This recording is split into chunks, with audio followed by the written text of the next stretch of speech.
Hello, this is the fifth part of a series discussing hormone replacement therapy with testosterone pills. Last video, I discussed forms of access, insurance, and cost. This video, I will be covering misinformation and commonly asked questions. First, the biggest misconception out there is that testosterone pills can lead to liver toxicity.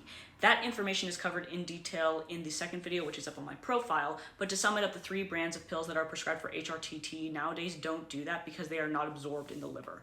Moving right along, one piece of information out there is that in order to be effective, T pills need to be consumed with a meal that has at least 30 grams of fat.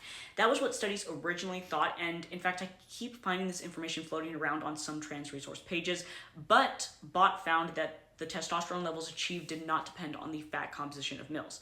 However, this medicine should still be taken with food.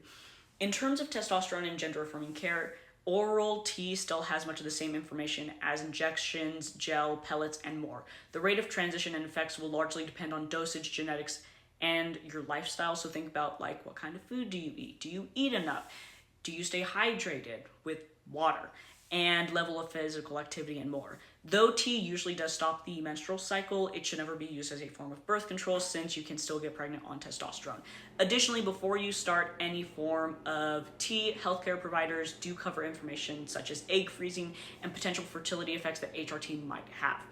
For fears about rising blood pressure and blood clots, I will say that when you start testosterone, they draw your blood and send it off to have your hematocrit levels measured, which is the percentage of red cells in your blood, and your hemoglobin levels measured as well. And that is a protein in red blood cells that carries oxygen through your body.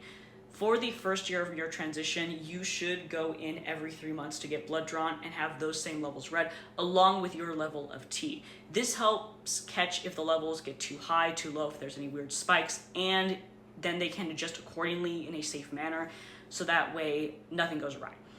This is the brunt of information that people usually want to know, so I'm going to call this good for now. The next video is simply closing off this series and so sharing sources, and I am posting that video today. As usual, if you know someone who would be interested in this information, please send it to them.